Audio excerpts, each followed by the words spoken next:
All right, let's move into the most disturbing news of today's show. The White House actively engaging in propaganda. White House drafts Tik Tok Stars to blame Putin for gas prices. Like we've been talking about, I don't like what's going on in Ukraine, but to blame Putin for something that was already happening is disingenuous, and Biden's a complete and utter failure. Even the left is starting to realize that. So we got to get rid of him and find somebody that can actually help us move through this.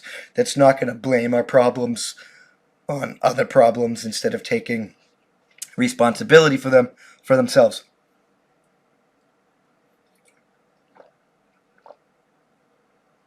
Mm. All right, let's get into this article. White House drafts Tik Tok stars to blame Putin for rising gas prices. The White House hosted 30 Tik Tok stars on a Zoom meeting last week. The Biden administration's tapped teenage TikTok influencers last week to coordinate messages on Russia's invasion of Ukraine and blame Vladimir Putin for rising gas prices, according to a recording of a call between White House officials and the social media stars. So we got a phone recording. Can we hear that here? That's lame that we can't hear that here. She said the first obvious reason is that demand is going up, right? All right, no, I went down too far. Yeah, it doesn't look like there is. You should have published the call. I'd like to hear the call. Days later, Ellie Zeiler, an 18-year-old with more than 10 million followers on TikTok, posted a video in which she aimed to answer the question, why is gas so expensive? Because Joe Biden did a bunch of crap that made it more expensive and then instigated a war because he's weak that made it even more expensive. Like, hate him or love him, this wouldn't have happened under fucking Donald Trump. Why is gas so expensive, and why is the United States inflation rate at a four-time decade high? She begins the video. I had the opportunity to ask the White House why gas down the street is $7, and here's what they said. She said the first obvious reason is that demand is going up as the COVID-19 pandemic winds down and people resume traveling. People didn't stop traveling, so that's not true. I don't believe that. But the call was predominantly about Ukraine and Russia. So how does that relate? She continued. Russia is one of the top three producers of oil and is actually the number one revenue source. Now with Putin starting his horrific fight between Ukraine and Russia, nobody wants to work with him and do international trade. Zeller was no, it's like he sold our oil reserves. He canceled domestic production. We've covered this in other uh, episodes, but he's responsible. Zeller was one of the 30 TikTok stars to attend a March 10th Zoom meeting with the White House officials and National Security Council staffers, the Washington Post report last week. She posted her video Sunday. Gen Z for Change, an organization of influencers involved in the meeting between Friday, that the discussion focused on U.S.'s government strategic goals in Ukraine, so we're better able to debunk misinformation.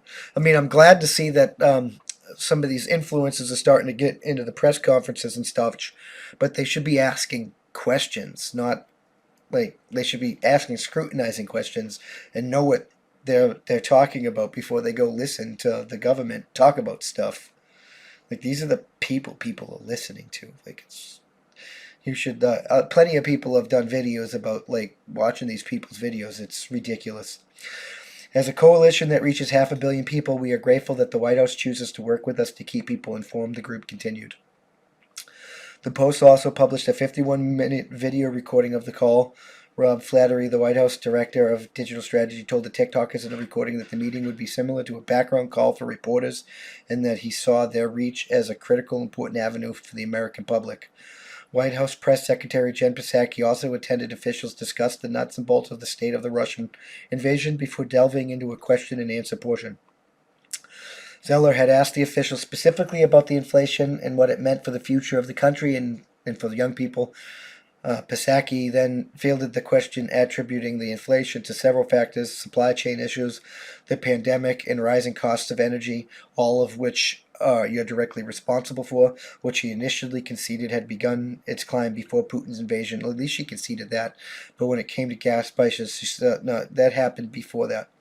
In his actions, President Putin, that is prompting the rise of gas prices, Psaki said in a part of her lengthy response. This is what it is happening. After the meeting, Zeller explained to the Post her reasoning for attending. Oh, I gotta let my voice rest more. I think tomorrow, well, it'll be today that this show is going out. No, the show goes out tomorrow, right? Yeah, tomorrow for me. So Friday, because this goes out on Thursday. Friday there will be no show until the Sunday night show, because then I can rest my voice till from now until Tuesday, and hopefully giving it the same amount of time will help me recover even better, because that's how winning is done. In his actions, President Putin, that is prompting the rise in gas prices, Paki said in part of her lengthy response. That is what's happening after the meeting. No, it's your response to his war response. You still filed the sanctions and whatnot that's increasing the prices. You should take responsibility for that. Own it. I'm here to relay the information in a more digestible manner to my followers, she's told the paper. I would consider myself a White House correspondent for Gen Z. Much of the 18-year-old other content involved dancing or posing in trending outfits, and as in her most recent video, she prank calls her dad by telling him she got accepted to Harvard.